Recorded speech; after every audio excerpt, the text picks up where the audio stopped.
Hey guys, so I'm back. Short story. I'll give you guys more of a story if you guys want. Just let me know down in the comments below why I kind of disappeared.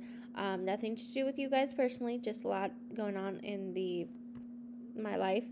Anyway, we're going to be switching gears on this channel, so we are doing homeschooling. On that note, we're going to talk about the first step in the process when it comes to New York State. Every state is different, so just be aware if you're looking at this and you're in, say, Maine or Missouri, and you're not planning on living here, this information will not be for you. These are state regulations, so I'm just making that clear that every state is very different. If you are in another state and you're looking for that information, you can check your Facebook groups, but also hslda.org will be your first go-to for those regulations. All right, that said, I'm going to be breaking down the New York State regulations.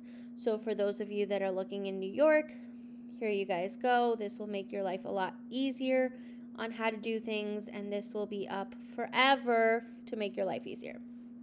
All right, so the first step is your letter of intent. Now, this may get confusing because we say you have 14 days to get this done. And what that means is you can legally pull your child from school, so you don't have to send them to school for 14 days before this letter of intent comes in.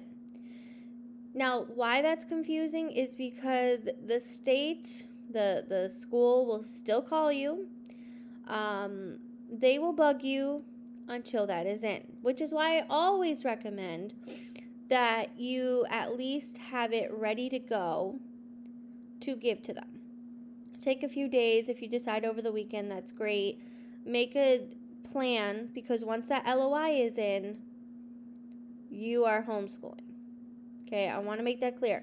Once that LOI, that letter of intent, goes in, you are officially homeschooling. You do not send your child back after that, unless you plan on re-enrolling. Okay, so the LOI, where does that go to? One, if you're not in the 5 boroughs, specifically if you are not in the 5 boroughs, which is Manhattan, Brooklyn, Bronx, Staten Island, and Queens, those are the 5 boroughs, right? If you are live anywhere else in the state, you will send your LOI to the superintendent of the school, of your district, of your living district. Now, sometimes you don't live in the same district that your kid goes to. I understand that. You will send it to the district that your kid lives in. Now, if you are in the 5 boroughs, this is why it varies. You will send your letter of intent to letterofintent@schools.nyc.gov. I promise you, I will put that information down below. All of this information is on the homeschooling website, the New York State, on the New York City homeschooling website, you can just Google it.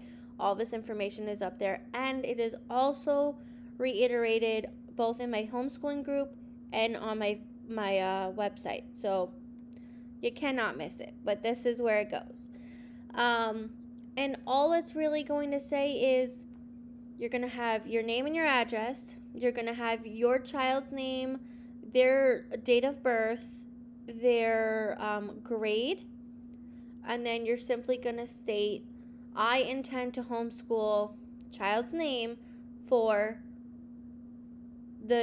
so we're in 2021, so 2021 to 2022 school year. That's it. That's all you need. Now, you may ask, well, what grade, what age do you start at? So I want to make this clear. If your child is enrolled in school, even at a younger age, like I'm saying public school, not preschool, so like say they're 4 or 5 and they're in pre-K or kindergarten, you will still need to do that. However, at the end of that, if they are not 6 before or by December 1st, you will just say my child is not of compulsory age. That's it. If they're not 6 by December 1st, that's all you need to write on the bottom of it. That's it. Then you have no other paperwork. Now, if your child is 6 by that time, you will have to continue on to the other paperwork. I'm going to do more of that in the other videos. I'm going to break it down step by step, but that is super simple. I intend to homeschool. All right, now I'm going to switch over to the IHIP. That'll be the next video, so stay tuned because I am going to screen record how to do the IHIP. There are 3 different IHIPs, right, because of the grade levels. So I will probably break it into 3 different videos, and I will have all of this within the regulations playlist. Thank you guys so much for tuning in, and I will see you very, very soon.